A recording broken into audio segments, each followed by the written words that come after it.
প্রিয় অডিয়েন্স, আজকে একটি গুরুত্বপূর্ণ মেডিসিন সম্বন্ধে আপনাদের সাথে শেয়ার করব। অবশ্যই আমার এই ভিডিওটি আপনারা মনোযোগ সহকারে দেখবেন। পাশাপাশি ভিডিওটি ভালো লাগলে অবশ্যই আমার চ্যানেলটি সাবস্ক্রাইব করবেন।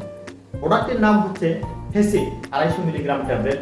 এটি যে কোনো ধরনের ব্যাকটেরিয়াল স্কিন ইনফেকশনের ক্ষেত্রে ডাক্তারগণ 10 দিন প্রেসক্রাইব করে থাকেন বিডি ডোজে।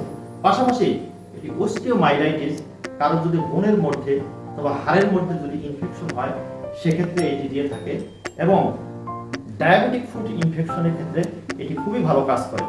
ডায়াবেটিক ফুড ইনফেকশন এবং অস্টিওমাইলাইটিসের ক্ষেত্রে ডাক্তারগণ 1 থেকে 3 মাস বিডি ডোজে প্রেসক্রাইব করে থাকে। এবার আসি ক্রিম সম্বন্ধে আলোচনা করব, ফেসিড বিটি এবং ফেসিড এইচসি। আমি সর্বপ্রথম আলোচনা করব ফেসিড বিটি ক্রিম সম্বন্ধে। এটি যে কোনো ধরনের একজিমা, ইচিং এবং ফাঙ্গালের জন্য খুবই কার্যকারী একটি মেডিসিন। এটি বাজারে সব ধরনের দোকানেই এটি কিনতে পাওয়া যায়।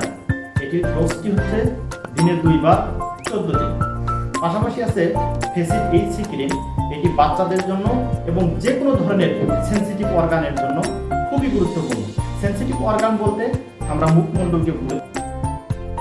আশা করি এই ক্রিম দুটি সম্বন্ধে আপনারা বুঝতে পেরেছেন। ফেসিড বিটি হচ্ছে অ্যাডাল্টদের জন্য এবং ফেসিড এইচসি সেনসিটিভ স্কিন এবং বাচ্চাদের জন্য। এটি উভয় ডোজটি একই, দিনে 2 বার 14 দিন। আশা করি আমার এই ভিডিওটি অবশ্যই আপনাদের ভালো লাগবে। ধন্যবাদ সবাইকে।